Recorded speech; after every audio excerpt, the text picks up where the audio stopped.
नमस्कार विद्यार्थी मित्रमैत्रिणींना पुन्हा एकदा सर्वांचे स्वागत. आज आपण प्रकरण 2 मधील ध्वनी प्रदूषण याबद्दल माहिती घेणार आहोत.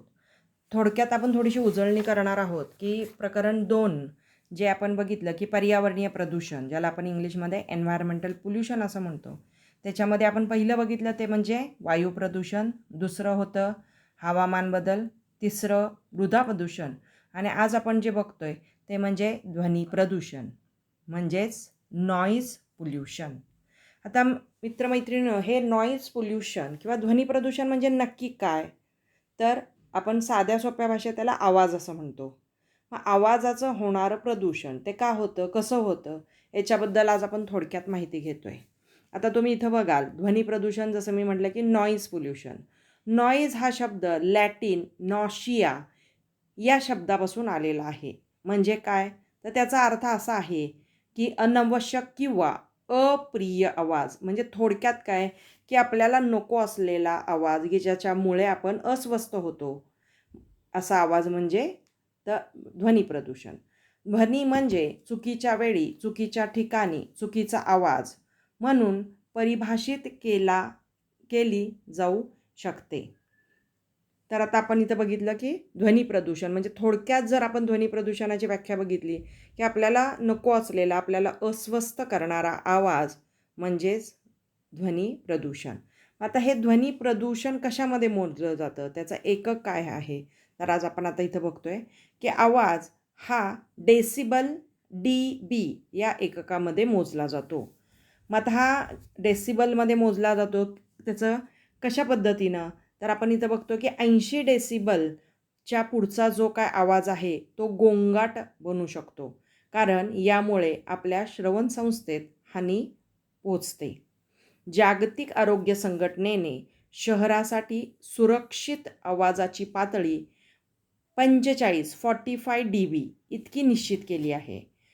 तर आंतरराष्ट्रीय मानांकनानुसार 65 DB पर्यंत आवाजाची पातळी सहन करण्यायोग्य मानली जाते.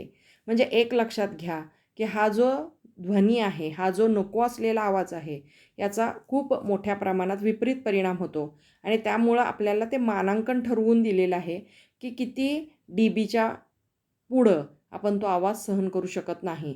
तर आता आपण इथं बघितलं की 80 DBच्या पुढचा जो आवाज आहे तो नकोसा किंवा गोंगाट करणारा आहे आणि आपण जे WHO आहे यांनी आपल्याला दिलेलं मानांकन किती आहे, तर 45 DB आणि आंतरराष्ट्रीय मानांकनानुसार 65 DB पर्यंतचा आवाज आपण सहन करू शकतो.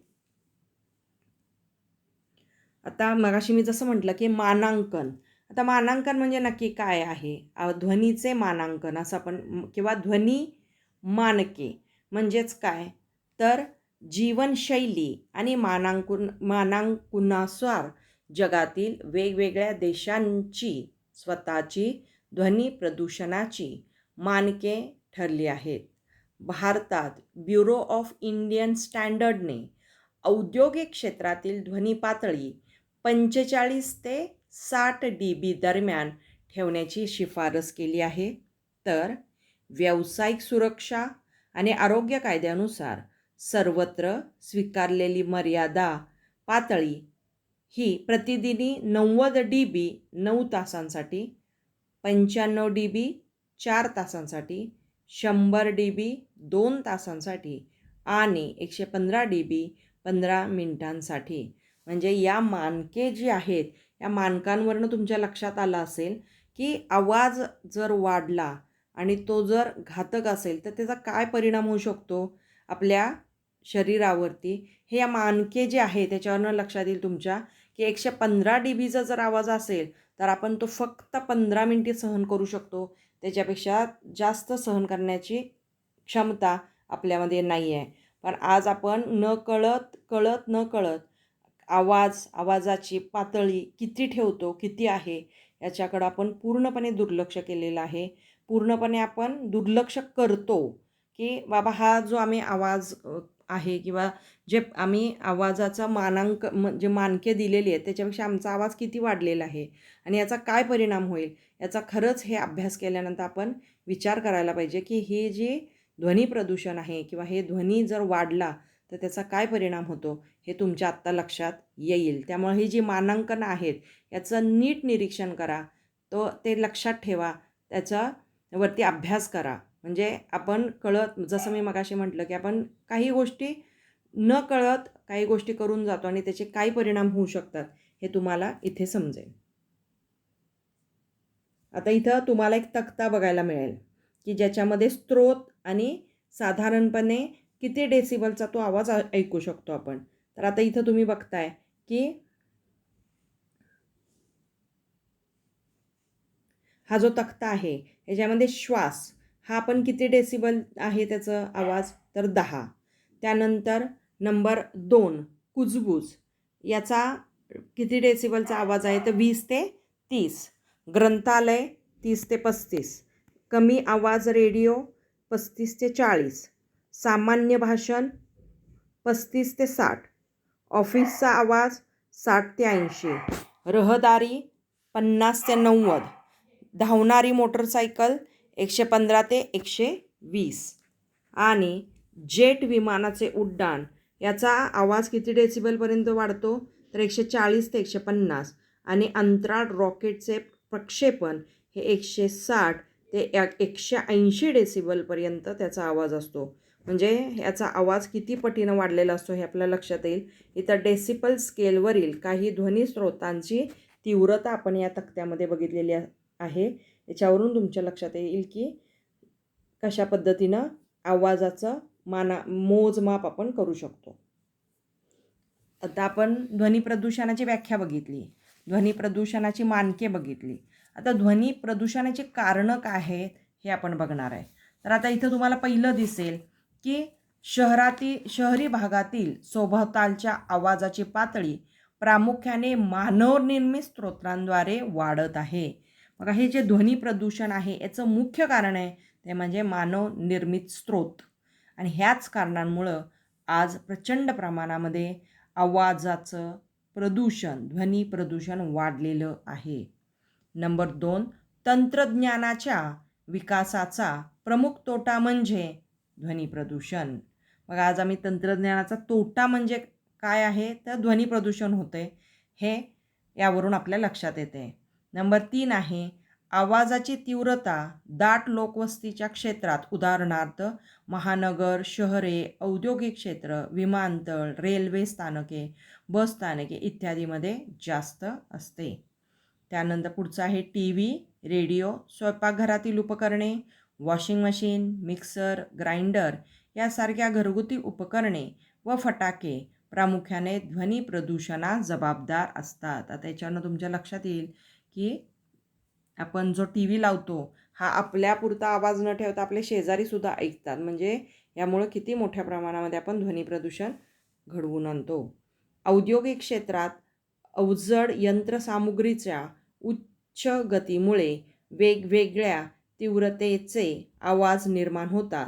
त्यामुळे ध्वनी प्रदूषणामध्ये भर पडते.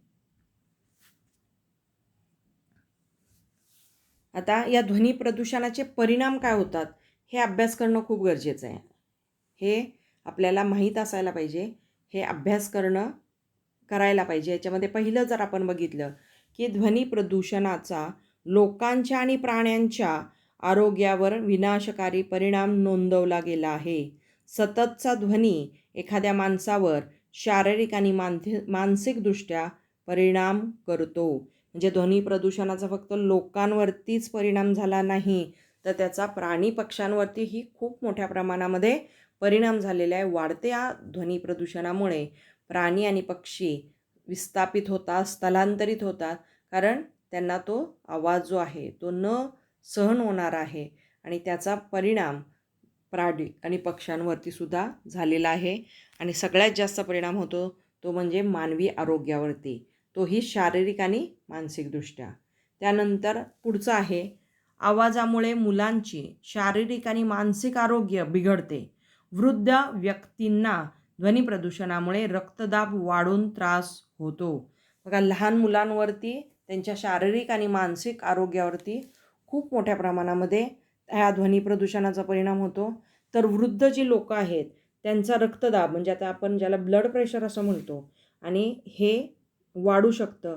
आणि आपल्याला माहीत आहे, हे आपण कोल्हापूरमध्ये उदाहरण पण बघितलेलं आहे, की ज्यावेळेला गणेशोत्सवाची मिरवणूक निघते त्यावेळी एवढ्या मोठ्या प्रमाणामध्ये ध्वनी प्रदूषण वाढतं की उच्च रक्तदाब असणाऱ्या लोकांना किंवा वृद्ध लोकांचा रक्तदाब वाढतो आणि त्यामुळं त्या लोकांच्या आरोग्यावर इतका किती लोक काही मृत्युमुखी पडतात तर काही कोमामध्ये जातात. म्हणजे ध्वनी प्रदूषणाचा इतका वाईट परिणाम आरोग्यावर होऊ शकतो. तर तिसरं आहे, ध्वनी प्रदूषणामुळे मानवांमध्ये शारीरिक परिणाम दिसतो. शारीरिक परिणाम म्हणजे कसले? तर श्रवणशक्ती कमी होते, उच्च रक्तदाब, तणाव वाढतो आणि सगळ्यामुळं चिडचिड, डोकेदुखी यासारख्या वेगवेगळ्या आजारांना किंवा वेगवेगळ्या व्याधी त्याला होऊ शकतात. आणि त्यानंतरचा पुढचा आहे, ध्वनी प्रदूषणाचे महत्त्वाचे दुष्परिणाम प्राण्यांमध्ये देखील नोंदवले गेले आहेत. मग असे जसं आपण बघितलं की प्राण्यांवरती सुद्धा त्याचा वाईट परिणाम झालेला आपल्याला दिसून येतो. म्हणजे ध्वनी प्रदूषणाचा विपरीत परिणाम, वाईट परिणाम मानवी आरोग्यावर, प्राण्यांवर, पक्ष्यांवर आपल्याला झालेला दिसून येतो. म्हणजे इतकं घातक हे ध्वनी प्रदूषण आहे. आता ध्वनी प्रदूषण नियंत्रित करण्याचे उपाय. आता हे ध्वनी प्रदूषण आपल्याला कळलं की याच्यामुळं कशामुळं वाढतं, ते कसं मोजलं जातं, त्याचं एकक काय आहे, त्याचे परिणाम काय होतात हे आपण सगळं बघितलं. पण आता त्याचा उपाय काय करायला पाहिजे? तर ध्वनी प्रदूषण कमी करण्यासाठी आपण काय करायला पाहिजे? तर ध्वनी प्रदूषण कमी करण्यासाठी ध्वनी प्रदूषण उगम स्तरावर रोखले पाहिजे. म्हणजे जिथून ध्वनी प्रदूषण होतंय तिथंच ते जे स्रोत आहे त्याचं उगम स्थान तिथंच आपण ते थांबवलं पाहिजे. योग्य ध्वनी रोधक भिंती, दारे, छत बांधून कारखान्यामधील आवाज कमी केला जाऊ शकतो. कारखान्यातील कामगारांना कानातले इयर प्लग उपलब्ध करून दिले पाहिजेत. आपण बघतो की कारखान्यामध्ये कामगार 10-10, 12-12 तास काम करत असतात आणि सतत जर हा आवाज त्यांच्या कानावरती पडला तर त्यांच्याही शारीरिक आणि मानसिक आरोग्यावर परिणाम होऊ शकतो. म्हणून त्यांना इयर प्लग उपलब्ध करून देणं हे गरजेचं आहे. त्याच पद्धतीने रेल्वे स्टेशन, बसस्थानक, विमानतळ आणि व्यस्त औद्योगिक क्षेत्राजवळ निवासी संकुलं बांधण्याचे टाळावे. शक्यतो आपल्याकडं जिथं औद्योगिक क्षेत्र असेल तिथं जे काही निवास आहे किंवा जिथं लोक राहतात अशा वस्ती तिथून लांब असायला पाहिजेत, त्या जवळ तिथं नसायला पाहिजेत. नाहीतर सततच्या आवाजामुळे त्यांच्याही आरोग्यावर परिणाम होऊ शकतो. सार्वजनिक ठिकाणी लाऊडस्पीकरचे वापराचे नियम केले पाहिजेत. इंजिनमधून आवाज कमी करण्यासाठी बस, ट्रक आणि कार यांच्या वेळोवेळी देखभाल आणि प्रदूषण चाचण्या अनिवार्य असाव्यात. म्हणजे ध्वनी प्रदूषण कमी करण्यासाठी आपण काय करायला पाहिजे? तर लाऊडस्पीकर याच्यावरती बंधनं घातली पाहिजेत किंवा आपण नियम करायला पाहिजेत. बंधनं घालण्यापेक्षा नियम करायला पाहिजेत. त्याचबरोबर जे काही वाहनं आहेत त्यांची वेळोवेळी चाचणी होणं अनिवार्य आहे. तरच आपण ध्वनी प्रदूषण कमी करू शकतो.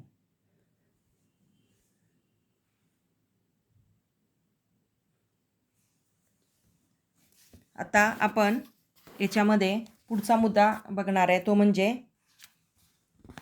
याच्यामध्ये पर्यावरण संरक्षण कायद्याच्या नियमांचं उल्लंघन करण्यावर कठोर कारवाई केली पाहिजे. हा एक ध्वनी प्रदूषणाचा कमी करण्याचा सगळ्यात महत्त्वाचा उपाय आहे की पर्यावरण संरक्षण कायद्याच्या नियमांचे उल्लंघन करणाऱ्यावरती कठोर कारवाई व्हायला पाहिजे. त्याचबरोबर हरितपट्टी विकसित करून विशिष्ट प्रजातींच्या वृक्षांची लागवड, औद्योगिक आणि इतर गोंगाट करणाऱ्या परिसरामधील आवाज करण्यास मदत होते. म्हणजे एक लक्षात घ्या, वनस्पती ध्वनी प्रदूषण कमी करण्यास मदत करतात. त्यामुळे हरितपट्टी, ज्याला आपण ग्रीन बेल्ट असं म्हणतो, ती तयार करायला पाहिजे की जेणेकरून ध्वनी प्रदूषणाची तीव्रता कमी करता येईल. हे असे काही उपाय आहेत की ज्याच्यामुळे आम्ही ध्वनी प्रदूषण कमी करू शकतो. इथं तुम्हाला चित्रात दिसते हरितपट्टी, ज्याला आपण ग्रीन बेल्ट असं म्हणतो.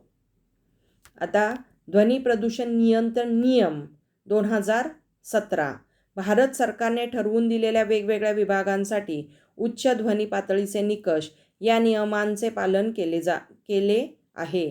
सुधारित नियमानुसार आता राज्य सरकार रुग्णालय, शैक्षणिक संस्था व न्यायालय यांच्या सभोवतालच्या 100 मीटर परिसर शांत क्षेत्र म्हणून सूचित करू शकता. या नियमांचे उल्लंघन केल्यास हवा कायद्याच्या अंतर्गत शिक्षा केली जाते. ध्वनी प्रदूषणावर देखरेख करणारी नोडल एजन्सी ही त्या ठिकाणचे पोलीस ठाणे असते. म्हणजे एक लक्षात घ्या की सायलेंट झोन आपण ज्याला असं म्हणतो.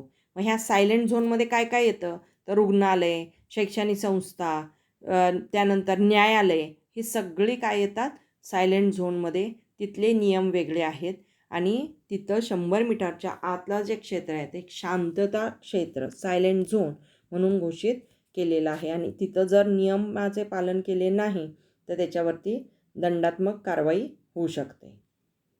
आता इथं तुम्हाला दिसेल की ध्वनी प्रदूषण मानके की औद्योगिक क्षेत्र, त्यानंतर इथं विभागावर रात्र आणि दिवस अशा पद्धतीनं ध्वनी प्रदूषण मानके दिलेली आहेत. त्याच्यामध्ये पहिलं आहे औद्योगिक क्षेत्र.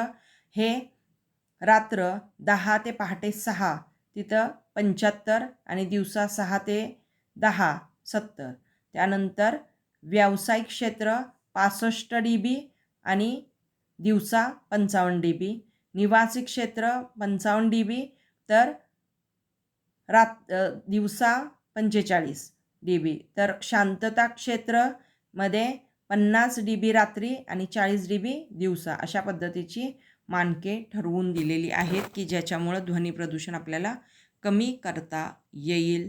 आणि अशा पद्धतीनं आज आपण ध्वनी प्रदूषण म्हणजे काय, त्याचे परिणाम किती वाईट होऊ शकतात, ते कशा पद्धतीनं ध्वनी प्रदूषण आपण कमी करू शकतो, त्याच्यावरती काय उपाय करायला पाहिजेत याबद्दलची आपण माहिती घेतलेली आहेत. आणि या बरोबर आता मी इथं थांबत आहे. धन्यवाद.